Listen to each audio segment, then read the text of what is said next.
রাতে ছেলের বিছানা গোছাচ্ছিলাম। বালিশের কভার বদলাতে গিয়ে একটা চিঠি পেলাম। কৌতূহলবশত খুলে দেখলাম। চিঠিটা আমাকে লেখা। প্রিয় মা দিয়ে শুরু। পড়তে শুরু করলাম। আমি জানি এটা সমাজে গর্হিত কাজ, কিন্তু আমি তোমাকে ভালোবাসি। আমার হাত কাঁপতে লাগল। তুমি শুধু আমার মা নও, তুমি আমার স্বপ্নের নারী। চিঠির কাগজ আমার হাতে কুঁচকে গেল। ছেলে ঘরে ঢুকে চিঠি দেখে ফেল। মা, তুমি পড়েছ? আমি মাথা নাড়লাম। সে আমার কাছে এসে বলল, এই চিঠিতে আমার সব অনুভূতি লিখেছি। বালিশটা আমার কোলে রাখা ছিল। প্রতি রাতে এই বালিশে মাথা রেখে তোমার কথা ভাবি। তার গলা ভেঙে যাচ্ছিল। তুমি আমার স্ত্রী হও। আমি তোমাকে সারা জীবন ভালোবাসব। চিঠির কালি আমার চোখের পানিতে ধুয়ে যাচ্ছিল। ঘরের আলো নিভিয়ে দিল সে। অন্ধকারে শুধু তার কণ্ঠস্বর। বিয়ে করো আমাকে মা। চাঁদের আলো জানালা দিয়ে ঢুকছিল। চিঠিটা আমার হাতেই রয়ে গেল। এই গল্পটি সম্পূর্ণ শুনলে আপনাদের পানি অটোমেটিক বের হয়ে যাবে, সো যত দ্রুত সম্ভব হাতের কাছে টিস্যু নিয়ে বসে পড়ো। বিছানার চাদর যেন নষ্ট না হয় সেটা সম্পূর্ণ খেয়াল রাখার অনুরোধ জানিয়ে গল্পটি এখন শুরু করব। তার আগে সর্বশেষ অনুরোধ, দয়া করে এমন পানি বের করার গল্প নিয়মিত শুনতে আমাদের চ্যানেলটি সকলেই সাবস্ক্রাইব করুন। ধন্যবাদ। হ্যালো বন্ধুরা, আমার নাম রিমা খান। আমার বয়স 39 বছর। আমার স্বামীর নাম তানভীর খান, বয়স 42 বছর। আমাদের 2 সন্তান, রাহুল আর তিতলি। রাহুল 20 বছর বয়সী, বিশ্ববিদ্যালয়ে পড়ে। তিতলি 14 বছর বয়সী, মাধ্যমিক স্কুলে যায়। সেই রাতের পর থেকে আমার মনে অদ্ভুত একটা অস্থিরতা কাজ করছিল। রাহুলের সেই চিঠির কথাগুলো বারবার আমার মনে ভেসে উঠছিল। কিন্তু পরদিন সকালে যা ঘটল তাতে আমার পুরো জীবনই বদলে গেল। রাহুল আমার কাছে এসে বলল, মা, তুমি কি ভাবছ আমি সত্যিই তোমাকে নিয়ে এমন কথা ভাবি? আমি তার দিকে তাকিয়ে থাকলাম। সে হেসে বলল, এটা আসলে একটা গোপন কোড ছিল। গোপন কোড? আমি বিস্ময়ে জিজ্ঞাসা করলাম। হ্যাঁ মা, আসলে আমি আর আমার বন্ধুরা একটা গুপ্তধন খুঁজে পেয়েছি। কিন্তু সেই গুপ্তধনের চাবিকাঠি লুকানো আছে আমাদের বাড়িতেই। আর তুমিই একমাত্র যে সেটা খুঁজে বের করতে পারবে। আমি হতভম্ব হয়ে গেলাম। গুপ্তধন? কি বলছ তুই? রাহুল তার ব্যাগ থেকে একটা পুরাতন মানচিত্র বের করল। দেখ মা, এই মানচিত্রটা আমরা বিশ্ববিদ্যালয়ের লাইব্রেরিতে একটা পুরাতন বইয়ের ভেতর খুঁজে পেয়েছি। এটা আমাদের এলাকারই মানচিত্র। আর এখানে একটা ক্রস চিহ্ন দেওয়া আছে। সেটা আমাদের বাড়ির ঠিক নিচেই। আমি মানচিত্রটা হাতে নিয়ে দেখলাম। সত্যিই আমাদের বাড়ির নিচে একটা ক্রস চিহ্ন দেওয়া ছিল। আর তার পাশে লেখা ছিল, মায়ের ভালোবাসার নিচে লুকানো আছে রাজকীয় ধন। এই কারণেই আমি সেই চিঠিটা লিখেছিলাম, মা। আসলে সেই চিঠির মানে ছিল যে তুমিই পারবে এই রহস্যের সমাধান করতে। কারণ একটা মায়ের ভালোবাসার মতো পবিত্র কিছু এই পৃথিবীতে আর নেই। আমার চোখে পানি এসে গেল। কিন্তু এবার খুশির পানি। রাহুল আমার হাত ধরে বলল, মা, তুমি কি আমাদের সাহায্য করবে এই ধনভাণ্ডার খুঁজে বের করতে? আমি মাথা নাড়লাম। কিন্তু আমি কিভাবে জানব কোথায় খুঁজতে হবে? রাহুল আবার হেসে বলল, সেই চিঠিতে আমি যে কথাগুলো লিখেছিলাম সেগুলো আসলে ক্লু ছিল। মনে আছে আমি লিখেছিলাম, প্রতি রাতে এই বালিশে মাথা রেখে তোমার কথা ভাবি? আসলে সেই বালিশের নিচেই লুকানো আছে প্রথম ক্লু। আমি দ্রুত রাহুলের ঘরে গিয়ে বালিশটা তুলে দেখলাম। সত্যিই সেখানে একটা ছোট্ট চামড়ার থলি লুকানো ছিল। থলিটা খুলে দেখি ভেতরে একটা পুরাতন চাবি আর একটা কাগজের টুকরো। কাগজে লেখা ছিল, যেখানে পরিবারের সবচেয়ে মূল্যবান স্মৃতি রাখা হয় সেখানেই পাবে পরবর্তী ক্লু। আমি ভাবতে লাগলাম। আমাদের পরিবারের সবচেয়ে মূল্যবান স্মৃতিগুলো রাখা আছে আমাদের ড্রয়িং রুমের আলমারিতে। সেখানে রয়েছে আমাদের বিয়ের ফটো, বাচ্চাদের ছোটবেলার ছবি, আর নানা রকম পুরস্কারের সার্টিফিকেট। আমি রাহুলকে নিয়ে ড্রয়িং রুমে গেলাম। আলমারিটা খুলে দেখতে লাগলাম। হঠাৎ করে আমার নজরে পড়ল যে আমাদের বিয়ের একটা ছবির ফ্রেমের পেছনে কিছু একটা আটকানো আছে। ফ্রেমটা খুলে দেখি সেখানে আরেকটা কাগজের টুকরো লাগানো। কাগজে লেখা ছিল, যেখানে রান্নাঘরে মায়ের হাতের স্বাদ তৈরি হয় সেই স্থানের নিচে 10 হাত মাটি খুঁড়লে পাবে সোনার হাড়ি। রাহুল উত্তেজিত হয়ে বলল, মা, এর মানে হল রান্নাঘরের চুলার নিচে ধনভাণ্ডার লুকানো আছে। কিন্তু আমার মনে হলো এটা এত সহজ নয়। আমি রাহুলকে বললাম, চল তোর বাবাকেও বলি। এত বড় কাজ একা করা যাবে না। তানভীর অফিস থেকে ফিরে এসে যখন পুরো ব্যাপারটা শুনল তখন সেও খুশিতে উল্লাসিত হয়ে উঠল। এত বছর এই বাড়িতে থেকেও জানতাম না যে এখানে এমন রহস্য লুকানো আছে। আমরা সবাই মিলে রান্নাঘরে গেলাম। চুলার নিচে খোঁড়াখুড়ি শুরু করলাম। প্রায় 5 ফুট খোঁড়ার পর আমাদের কোদালে ধাতব কিছুর শব্দ হল। আমরা আরও সাবধানে খুঁড়তে লাগলাম। শেষ পর্যন্ত আমরা একটা বিশাল লোহার সিন্দুক বের করলাম। সিন্দুকে একটা তালা লাগানো ছিল। রাহুলের কাছে যে চাবিটা ছিল সেটা দিয়ে তালাটা খোলার চেষ্টা করলাম। কিন্তু চাবিটা ঢুকল না। তানভীর বলল, হয়তো এই চাবিটা অন্য কোনো তালার জন্য। আমি আবার মানচিত্রটা দেখতে লাগলাম। হঠাৎ নজরে পড়ল মানচিত্রের কোণায় ছোট্ট অক্ষরে কিছু লেখা আছে। আমি ম্যাগনিফাইং গ্লাস দিয়ে দেখলাম। লেখা ছিল 3টি চাবির সমন্বয়েই খুলবে ভাণ্ডারের দরজা। প্রথম চাবি মায়ের ভালোবাসায়, দ্বিতীয় চাবি বাবার আদরে, তৃতীয় চাবি সন্তানের কৃতজ্ঞতায়। আমি তানভীরকে বললাম, তোমার কাছে কোনো পুরাতন চাবি আছে? তানভীর ভাবতে লাগল। তারপর বলল, আমার দাদুর একটা পুরাতন চাবি আছে। উনি মারা যাওয়ার সময় আমাকে দিয়ে গিয়েছিলেন। বলেছিলেন এটা খুব দামি জিনিস। কিন্তু এত বছর কি কাজে লাগবে বুঝতে পারিনি। তানভীর গিয়ে সেই চাবিটা নিয়ে এল। আর রাহুল বলল, আমার কাছেও একটা চাবি আছে। ছোটবেলায় নানুর বাড়ি থেকে এনেছিলাম। এতদিন খেলনার বাক্সে পড়ে আছে। রাহুলও তার চাবিটা নিয়ে এল। আমরা দেখলাম সিন্দুকে 3টা তালা লাগানো। আমরা 3টি চাবি একসাথে ব্যবহার করলাম। প্রথমে আমার চাবি, তারপর তানভীরের চাবি, সবশেষে রাহুলের চাবি। একসাথে 3টা তালাই খুলে গেল। সিন্দুকটা খুলে দেখি ভেতরে অসংখ্য সোনার মোহর, হীরার গহনা আর নানা রকম মূল্যবান পাথর রাখা আছে। আর সবচেয়ে উপরে একটা চিঠি। চিঠিটা খুলে পড়লাম। এটা লিখেছিলেন এই বাড়ির আগের মালিক, জমিদার রামপ্রসাদ চৌধুরী। চিঠিতে লেখা ছিল, যারা এই ধনভাণ্ডার খুঁজে পেয়েছ তারা নিশ্চয়ই একটা সুখী পরিবার। কারণ এই ধনের চাবি লুকানো ছিল পারস্পরিক ভালোবাসার মাঝে। আমার কোনো সন্তান নেই, তাই এই ধন আমি সেই পরিবারের জন্য রেখে যাচ্ছি যারা সত্যিকারের ভালোবাসার বন্ধনে আবদ্ধ। কিন্তু মনে রাখবেন, এই ধন ব্যবহার করবেন মানুষের কল্যাণে। গরিব দুঃখীদের সাহায্য করবেন। তাহলেই এই ধন আপনাদের জীবনে প্রকৃত সুখ নিয়ে আসবে। আমাদের সবার চোখেই খুশির পানি ছিল। কিন্তু এই মুহূর্তেই একটা অদ্ভুত ব্যাপার ঘটল। বাড়ির বাইরে থেকে কয়েকজন লোকের পদশব্দ শোনা গেল। তারপর দরজায় জোরে ধাক্কা দেওয়ার আওয়াজ। তানভীর দরজা খুলে দেখল কয়েকজন অপরিচিত লোক দাঁড়িয়ে আছে। তাদের মধ্যে একজন বলল, আমরা জানি আপনারা গুপ্তধন খুঁজে পেয়েছেন। আমরা স্থানীয় ঐতিহ্য রক্ষা কমিটির সদস্য। এই ধন সরকারের কাছে জমা দিতে হবে। কিন্তু রাহুল বুদ্ধিমানের মতো বলল, কোনো ধন পাইনি তো। আমরা শুধু বাড়ির পাইপ লাইন ঠিক করছিলাম। লোকগুলো সন্দেহের চোখে আমাদের দিকে তাকাল। তারা বলল, আমরা কয়েকদিন ধরে দেখছি আপনাদের বাড়িতে অস্বাভাবিক নড়াচড়া হচ্ছে। রাতে খোঁড়াখুড়ির শব্দ শোনা যাচ্ছে। আমি তাড়াতাড়ি সিন্দুকটা একটা পুরানো চাদর দিয়ে ঢেকে দিলাম। তানভীর বলল, হ্যাঁ, পাইপ লাইনের সমস্যা ছিল। অনেক বড় গর্ত খুঁড়তে হয়েছে। লোকগুলো একটু ঘুরে ফিরে দেখে চলে গেল। কিন্তু আমাদের মনে হলো তারা আবার আসবে। রাহুল বলল, আমাদের এই ধন অন্য জায়গায় লুকিয়ে রাখতে হবে। কিন্তু তানভীর বলল, না, আমরা জমিদারের কথা মতো এই ধন মানুষের কাজে লাগাব। আমিও সহমত জানালাম। আমরা সিদ্ধান্ত নিলাম যে এই ধন দিয়ে আমাদের এলাকায় একটা স্কুল বানাব, যেখানে গরিব বাচ্চারা বিনামূল্যে পড়তে পারবে। পরদিন থেকে আমরা কাজ শুরু করলাম। প্রথমে কিছু সোনার মোহর বিক্রি করে একটা জমি কিনলাম। তারপর ভবন নির্মাণ শুরু করলাম। কিন্তু সেই অপরিচিত লোকগুলো আমাদের নজরদারি করতে থাকল। তারা প্রতিদিন আমাদের বাড়ির আশেপাশে ঘোরাফেরা করত। একদিন তিতলি স্কুল থেকে ফিরে ভয়ে কাঁপতে কাঁপতে বলল, মা, কয়েকজন লোক আমাকে পথে আটকে জিজ্ঞাসা করেছে আমাদের বাড়িতে কি পাওয়া গেছে। আমার মনে হল পরিস্থিতি বিপজ্জনক হয়ে উঠছে। আমি তানভীরের সাথে আলোচনা করে সিদ্ধান্ত নিলাম যে আমাদের পুলিশে খবর দিতে হবে। পরদিন আমরা থানায় গিয়ে পুরো ঘটনা খুলে বললাম। পুলিশ ইন্সপেক্টর সাহেব বললেন, আপনারা ঠিক কাজই করেছেন। এই এলাকায় একটা চক্র কাজ করে যারা গুপ্তধনের খবর পেলে সেটা দখল করার চেষ্টা করে। কিন্তু আপনারা যেহেতু এই ধন জনকল্যাণে ব্যবহার করছেন, তাই আমরা আপনাদের সুরক্ষা দেব। পুলিশের সুরক্ষায় আমরা স্কুল নির্মাণের কাজ চালিয়ে গেলাম। 6 মাসের মধ্যে একটা সুন্দর স্কুল ভবন তৈরি হয়ে গেল।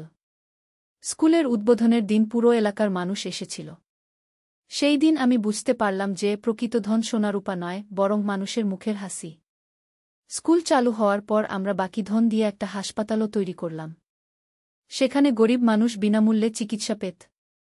কয়েক বছর পর একদিন রাহুল আমার কাছে এসে বলল, মা, তুমি জানো আমি কেন সেই চিঠিটা লিখেছিলাম? আমি বললাম, গুপ্তধনের জন্য তো। রাহুল মাথা নাড়াল। না মা, আসলে আমি চেয়েছিলাম আমাদের পরিবারটা আরও কাছাকাছি আসুক। আমি দেখেছিলাম আমরা সবাই নিজেদের কাজে এত ব্যস্ত থাকি যে একসাথে কোনো কিছু করার সময় পাই না। সেই গুপ্তধনের কাহিনী ছিল একটা অজুহাত। কিন্তু যখন আমরা সত্যিই ধন পেয়ে গেলাম তখন বুঝলাম এটা ছিল ভাগ্যের পরিহাস। আমি রাহুলকে জড়িয়ে ধরলাম। তুই ঠিক কাজই করেছিস। এই ধন আমাদের জীবনে অনেক সুখ এনে দিয়েছে। কিন্তু সবচেয়ে বড় যে সুখ এনে দিয়েছে সেটা হলো আমাদের পরিবারের বন্ধন আরও মজবুত হয়েছে।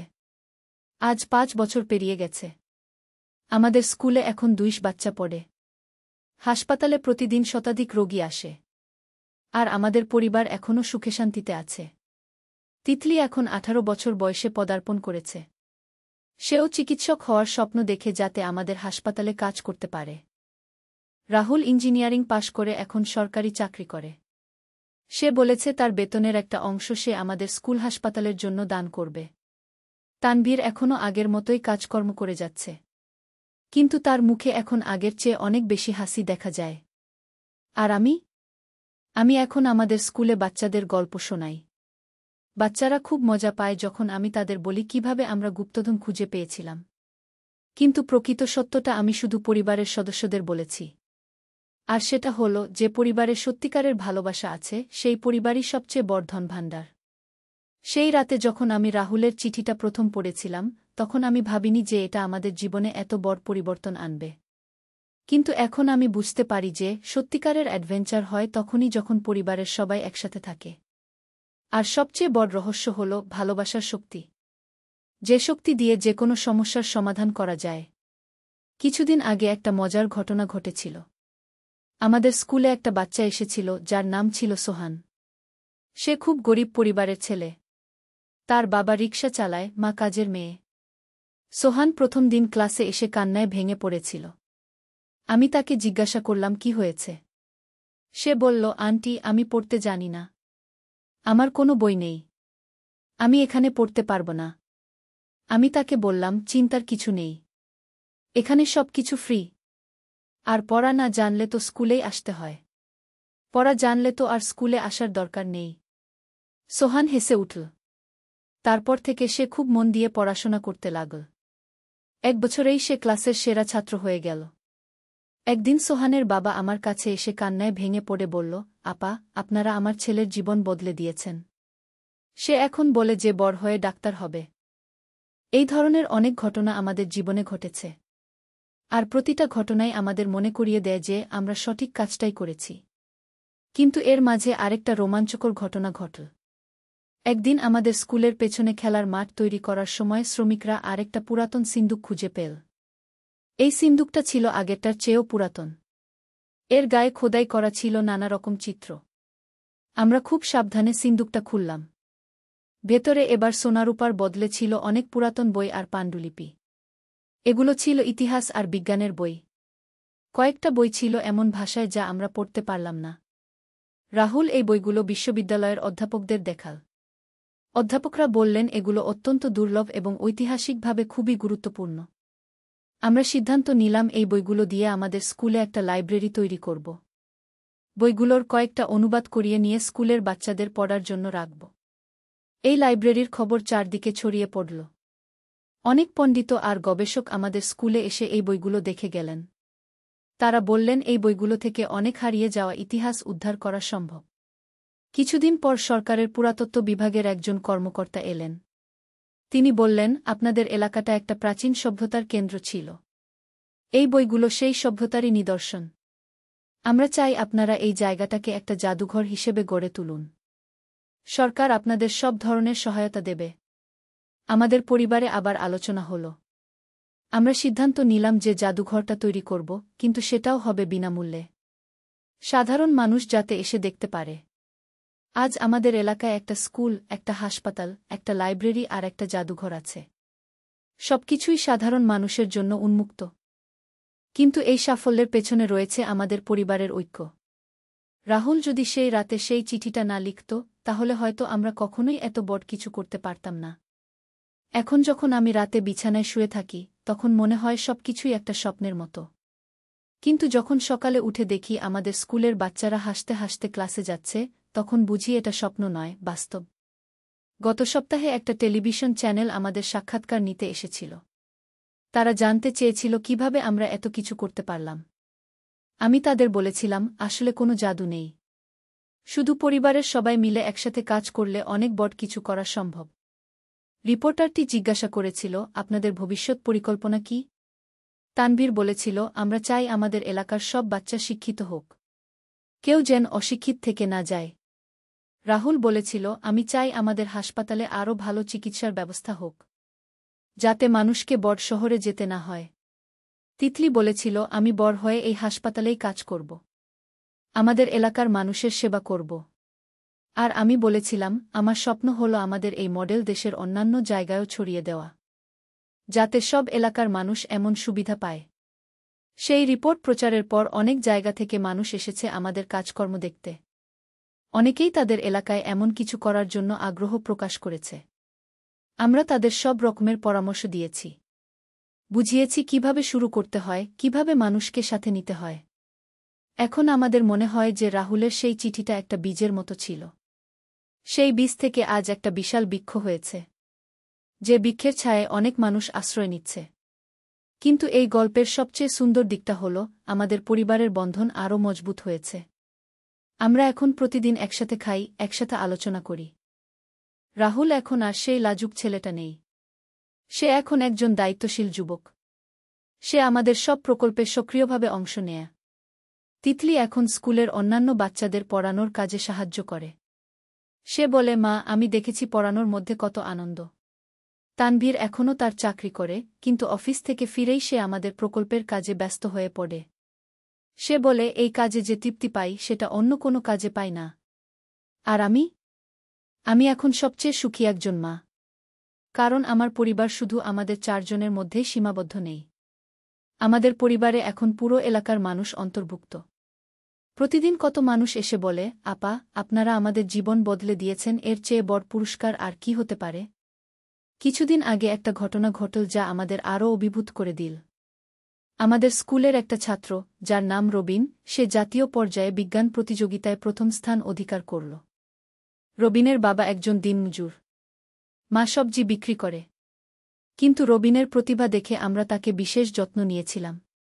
পুরস্কার পাওয়ার দিন রবিন মঞ্চ থেকে বলল, আমি যা আজ হতে পেরেছি তার পুরো কৃতিত্ব আমাদের স্কুলের। বিশেষ করে রিমা আন্টির। উনি আমাকে স্বপ্ন দেখতে শিখিয়েছেন। সেই দিন আমার চোখে যে পানি এসেছিল সেটা ছিল গর্বের পানি। মনে হয়েছিল আমার নিজের ছেলে পুরস্কার পেয়েছে। এই ঘটনার পর আরও অনেক অভিভাবক তাদের বাচ্চাদের আমাদের স্কুলে ভর্তি করাতে চাইলেন। কিন্তু আমাদের জায়গার অভাব। আমরা সিদ্ধান্ত নিলাম স্কুলের একটা নতুন শাখা খোলার। এজন্য আমরা আরও জমি কিনলাম আর নতুন ভবন তৈরি করলাম। নতুন স্কুলে এখন 300 ছাত্রছাত্রী পড়ে। আমাদের শিক্ষকের সংখ্যাও বেড়েছে। অনেক তরুণ শিক্ষক এসেছেন যারা খুব উৎসাহ নিয়ে কাজ করেন। হাসপাতালেও এখন 3 জন ডাক্তার কাজ করেন। একজন এমবিবিএস, একজন হোমিওপ্যাথি ডাক্তার আর একজন আয়ুর্বেদিক চিকিৎসক। জাদুঘরে এখন প্রতিদিন অনেক দর্শনার্থী আসেন। স্কুল কলেজের ছাত্রছাত্রীরা এসে ইতিহাস সম্পর্কে জানেন। লাইব্রেরিতে এখন 5,000-এর বেশি বই আছে। অনেক লেখক তাদের বই দান করেছেন। অনেক প্রকাশক বিনামূল্যে বই দিয়েছেন। এই সব সাফল্যের মাঝেও আমাদের পা মাটিতে রয়েছে। আমরা কখনো ভুলিনি যে আমরা সাধারণ মানুষ। আমাদের লক্ষ্য হল সাধারণ মানুষের সেবা। প্রতি শুক্রবার আমাদের পরিবারের একটা বৈঠক হয়। সেখানে আমরা সপ্তাহের কাজকর্ম নিয়ে আলোচনা করি। কি ভালো হয়েছে, কোথায় সমস্যা হয়েছে, সব নিয়ে খোলাখুলি কথা বলি। গত শুক্রবারের বৈঠকে রাহুল বলল, মা, তুমি জানো আমি কেন খুশি? কারণ আমি দেখেছি ভালো কাজের কোনো শেষ নেই। একটা ভালো কাজ আরেকটা ভালো কাজের জন্ম দেয়। তিতলি বলল, আর আমি শিখেছি যে বড় হতে গেলে অনেক টাকার দরকার নেই। দরকার হল বড় মন। তানভীর বলল, আমি শিখেছি যে একা একটা মানুষ খুব অসহায়। কিন্তু সবাই মিলে কাজ করলে অসাধ্য সাধন করা যায়। আর আমি বললাম, আমি শিখেছি যে মায়ের ভালোবাসা শুধু নিজের সন্তানের জন্য নয়, সব বাচ্চার জন্যই। এখন যখন আমি রাতে ঘুমাতে যাই তখন মনে হয় আমার জীবনটা সার্থক হয়েছে। রাহুলের সেই চিঠিটা যে রহস্যের সূচনা করেছিল সেই রহস্যের সমাধান আমরা খুঁজে পেয়েছি। আর সেই সমাধানটা হল প্রকৃত ধন হল মানুষের ভালোবাসা। প্রকৃত সুখ হল অন্যের মুখে হাসি ফোটানো। প্রকৃত সার্থকতা হল মানুষের কাজে আসা। সেই রাতের পর থেকে আজ পর্যন্ত আমাদের জীবনে প্রতিদিন নতুন নতুন অ্যাডভেঞ্চার হচ্ছে। কিন্তু এখন আর সেগুলো ভয়ের নয়, আনন্দের। আর সবচেয়ে বড় কথা হল আমাদের পরিবারে এখন আর কোনো গোপনীয়তা নেই। সবাই সবার সাথে সব কথা খুলে বলে। এই তো গেল আমাদের গল্প। একটা রহস্যময় চিঠি থেকে শুরু হয়ে আজ এখানে এসে পৌঁছেছে। কিন্তু এটা শেষ নয়, এটা একটা নতুন শুরু। কারণ ভালো কাজের কোনো শেষ নেই। আগামীকাল আবার নতুন দিন আসবে, নতুন স্বপ্ন নিয়ে, নতুন পরিকল্পনা নিয়ে। আর আমরা সবাই মিলে সেই স্বপ্নগুলো বাস্তবায়ন করার চেষ্টা করব। তোমরা যারা এই গল্পটা শুনলে, তোমরাও তোমাদের পরিবার নিয়ে এমন কিছু করার চেষ্টা করো। হয়তো তোমাদের কাছে গুপ্তধন নেই, কিন্তু তোমাদের কাছে আছে ভালোবাসা। আর সেই ভালোবাসাই সবচেয়ে বড় ধন। এই ছিল আমাদের রহস্যময় অ্যাডভেঞ্চারের গল্প।